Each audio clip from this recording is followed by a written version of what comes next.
साथियों नमस्कार। स्वागत है आपका हमारे YouTube channel mission school education में। आज हम पढ़ने वाले हैं प्रयास प्रोजेक्ट नंबर 11।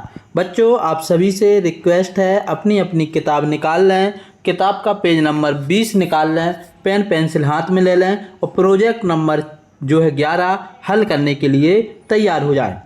आज हम देखेंगे आपको इसमें हल करना है अपने माता पिता बड़े भाई बहन की सहायता लेकर आपके आसपास पाए जाने वाले 20 जंतुओं की जानकारी की सूची के अनुसार एकत्रित करिए। इसके अलावा दूसरा प्रश्न है निम्न विशेषताओं के आधार पर पौधों एवं जंतुओं में होने वाली क्रियाओं का वर्णन कीजिए। इन दो प्रश्नों को हम हल करेंगे। तो सभी बच्चों ने अपनी अपनी किताब निकाल ली होगी। Project number 11 page number 20। अब हम हल करने चलते हैं। सबसे पहले हम देखेंगे प्रोजेक्ट नंबर 11 का पहला प्रश्न। बच्चों प्रोजेक्ट नंबर 11 का पहला प्रश्न हम हल करने जा रहे हैं। पहला प्रश्न है अपने माता पिता बड़े भाई बहन की सहायता लेकर आपके आसपास पाए जाने वाले 20 जंतुओं की जानकारी सूची अनुसार एकत्रित कीजिए। इसमें हमको क्या लिखना है? हमको लिखना है जंतु का नाम, जंतु का आवास और उसका भोजन शाकाहारी है कि मांसाहारी, और वह गति कैसे करता है, तैरता है, रेंगता है या चलता है। सबसे पहले नंबर पर हमने लिखा है गाय। गाय रहती कहाँ है? वन में। भोजन कैसा होता है इसका? शाकाहारी, और गति कैसे करती है? चलना। दूसरा लिखा है खरगोश, रहता है बिल में, होता है शाकाहारी और गति है इसकी चलना। तीसरे नंबर पर लिखा है कबूतर। कबूतर जो रहता है घोंसले में, होता है शाकाहारी और इसकी गति होती है चलना या उड़ना।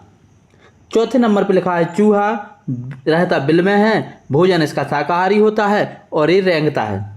पांचवें नंबर पर लिखा है मनुष्य। मनुष्य रहता घर में है, ये सर्वाहारी होता है, इसकी गति होती है चलना। छठवें नंबर पर लिखा है मछली। मछली पानी में रहती है, सर्वाहारी होती है और इसका जो गति होती है इसकी वो है तैरना। सातवें नंबर पर हमने लिखा है मगरमच्छ, जो कि पानी में रहता है और मांसाहारी होता है और इसकी गति होती है चलना। इसके बाद हम बढ़ते हैं अगले प्रश्न पर। अगला हमारा इसी में नंबर 8 है। सर्प बिल में रहता है, मांसाहारी होता है, रेंगता है। बंदर वन में रहता है, शाकाहारी होता है और चलता है। गिलहरी बिल में रहती है, शाकाहारी होती है, चलती या रेंगती है। हाथी वन में रहता है, शाकाहारी होता है और चलता है। इसके बाद है शेर। शेर भी वन में रहता है, मांसाहारी होता है और चलता है। इसके बाद छिपकली घर में रहती है, मांसाहारी होती है और रेंगती है।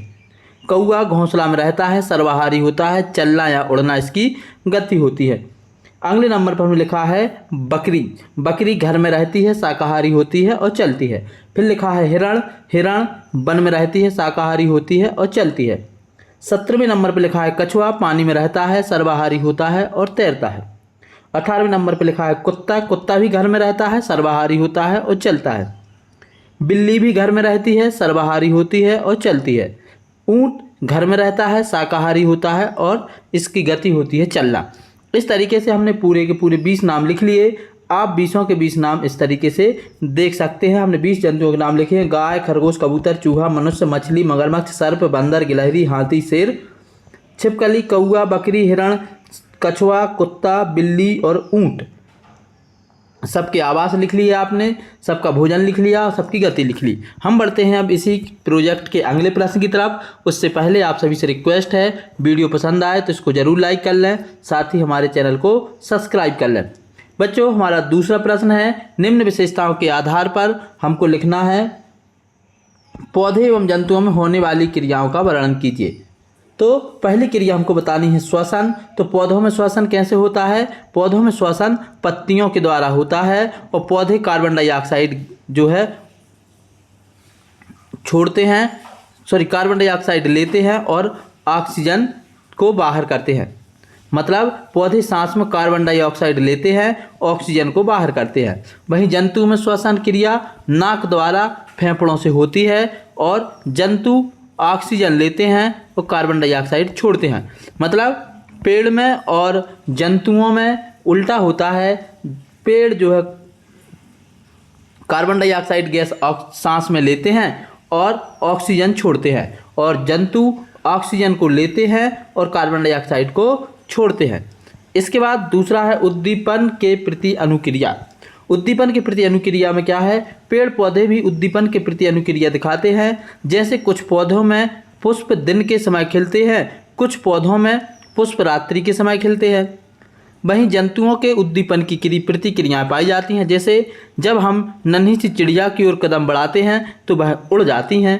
मतलब उद्दीपन के प्रति अनुक्रिया का मतलब होता है जब हम पेड़ पौधों से या जंतुओं से कुछ छेड़खानी करते हैं तो उनका रिएक्शन क्या होता है। जैसे आपने एक पौधे का नाम सुना होगा, पत्तियां होती हैं छुई मुई की।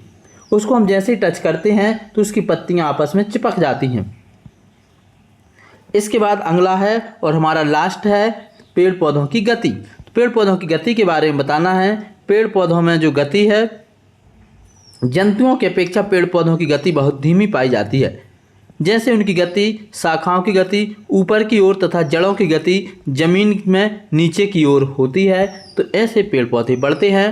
वहीं जंतुओं में गति पेड़ पौधों की अपेक्षा अधिक पाई जाती है। जैसे गाय भैंस का चलना।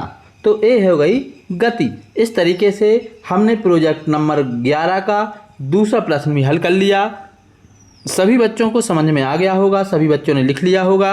उम्मीद करते हैं आप वीडियो को लाइक ज़रूर करेंगे, हमारे चैनल को सब्सक्राइब करेंगे, क्योंकि अभी तो हमने प्रारंभ किया है। अभी हमको पूरी 8 ग्रेड पढ़ना है, अभी हमको तिमाही की तैयारी करना है, 6 माही की तैयारी करना है और इसके अलावा जो भी समय समय पर विद्यालय में गतिविधियां कराई जाएंगी उसकी तैयारी करनी है। आज के इस वीडियो में इतना ही। अंत तक वीडियो देखने के लिए सभी बच्चों का बहुत बहुत धन्यवाद। जय हिंद।